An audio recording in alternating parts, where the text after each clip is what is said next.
Tom Holland needs a Timothee Chalamet role and no one can help him but Leonardo DiCaprio. Now, it might seem like Tom Holland's career has been going great until you consider the fact that he doesn't have a role where he's universally loved for outside of Spider-Man, which is a problem according to Leonardo DiCaprio, or at least according to what Timothee Chalamet told everyone that DiCaprio told him about becoming a certified Hollywood star. And of course, yes, Tom has had roles in movies such as Chaos Walking or The Devil All the Time that some people kind of like, but compared to Timothy's list of movies that aren't Dune or Wonka, his roles in smaller movies stand out a lot less. People have favorite Timothee Chalamet roles in movies like Call Me By Your Name or Little Women. One of those he even has an Oscar nomination for. Tom, on the other hand, even while showing clear talent in movies like The Devil All the Time or Uncharted, still hasn't been able to receive clear acclaim from both the audience and the critics for any of his roles outside of Spider-Man, which is DiCaprio's first rule. Don't get stuck in a position where your career is essentially just one role. That's rule 1 of 3, by the way. And even as a slightly casual audience member, you can see this with actors like Gene Wilder, Daniel Radcliffe, or even Tobey Maguire having careers that have suffered from typecasting or essentially being stuck seen as one person. Really think about it, how many Tobey Maguire movies do you know outside of Spider-Man? Meanwhile, Timothee Chalamet has done multiple movies that have both the critical acclaim and positive audience reception, and even sometimes box office success, to the point that really his name on a movie is starting to become a seal of quality, kind of like DiCaprio. And he has also done this while following the second rule, which is to try as much as possible to not be the biggest name in the film that you're starring in. Until of course it's extremely hard to not be like the likes of DiCaprio by the time Inception rolls around. And of course, not just about the level of fame of the actors that you're starring with, it's also about their critical acclaim. And you can see this with DiCaprio as he's done movies like Catch Me If You Can, where he stars alongside Tom Hanks, and this was even after Titanic. And it's exactly what Timothee Chalamet has been doing for the better part of the last decade. In fact, this video was brought to mind because I started thinking, by the time Wonka rolls around and then Dune next year, Timothee Chalamet almost has essentially a decade-long run of great movies, or very good to great movies. In Dune, he's with Oscar Isaac and Rebecca Ferguson. In Little Women, he's with Emma Watson. In Interstellar, he's with Casey Affleck and Matthew McConaughey and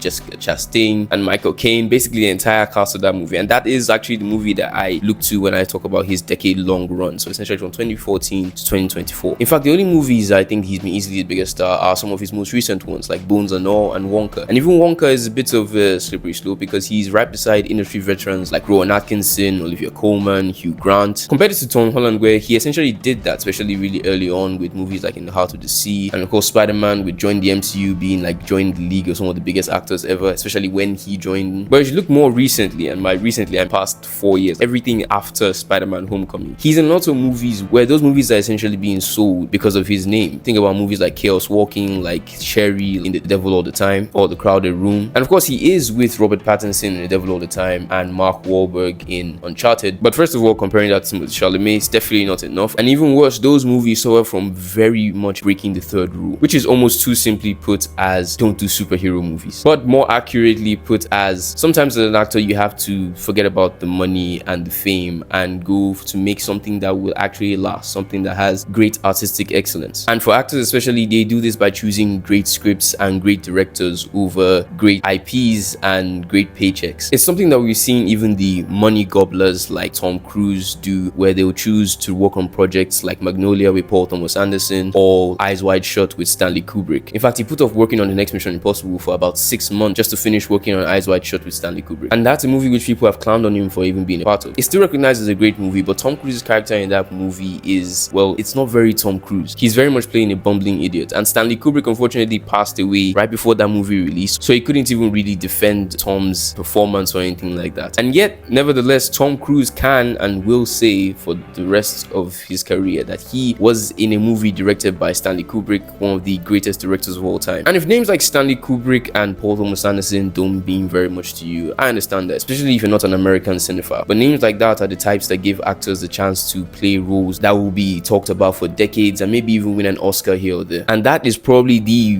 most solid part of what Timothée Chalamet has done with his career when you look at the list of inarguably great directors he's worked with. We're talking Christopher Nolan, Greta Gerwig, Denis Villeneuve, and now Paul King with Wonka. And even with the reception of Bones and All not being so good, and so I would say it's a stretch to call Luca Guadagnino already a certified great director, he did direct Call Me By Your Name, which did give Timothée Chalamet his first Oscar nomination. So even that is a clear win. And for comparison, let's look at our boy Tom. While he does have quite a list of successful franchise films, most of them being Spider-Man once again, and then Uncharted is marginally successful, his list of inarguably great directors directors is practically empty. The closest he comes to this is Ron Howard with In the Heart of the Sea, a movie which critics hated. And this is not a Tom Holland bashing movie, it's more of a video essay, and I think that it shouldn't be too hard for him to course correct his career. But certainly with videos like Tom Holland needs to fire his agent having 100,000 views, this is something that I think a lot of people are actually thinking, but hopefully not enough yet that ship has sailed, and I don't think it has. He can definitely still use the momentum from Spider-Man and the fact that he has been on projects where he has shown talent. I mean, the Crowded Room performance and his performance in The Devil All the Time, that accent change to the southern drawl is amazing, and I think if he actually worked on projects with better directing and artistic vision, it would definitely be a closer comparison between him and Timothee Chalamet. He can literally take a page out of Robert Downey Jr.'s book. The average moviegoer might not realize this, but Robert Downey Jr. recently actually had to do this exact same thing. He went from Iron Man to Doolittle and was immediately humbled by the fact that the movie flopped so hard on both a critical and box office level. In fact, so humbled that he says that might be the second most important movie of his entire career. Comment below what you guess he thinks the most important movie of his career is. I'm quite sure you wouldn't get it. And in recent times, it's very likely that he set his sights on starring in Oppenheimer under Christopher Nolan, and well, it certainly paid off in a big way. Instead of doing a franchise movie, he did a movie with Christopher Nolan, and he's now on track to most likely winning Best Supporting Actor at the Oscars for his portrayal of Louis Strauss, and also being in a movie which made practically $1 billion. I mean, 950s. That's the technical error. So the real solution actually is that Tom Holland should get his agent to get him a Nolan movie, or at least something with Wes Anderson. And here's another thing: with the breakdown that he apparently had while filming The Crowded Room and his current trial of escaping from alcohol addiction, he actually needs a Timothee Chalamet role, like something calm, something cute, a romantic drama or something that can just have him express his talents without losing his mind. Anyway, that's all for today. My name is Oseremen. This is Cards and Reels, and I'll see you soon.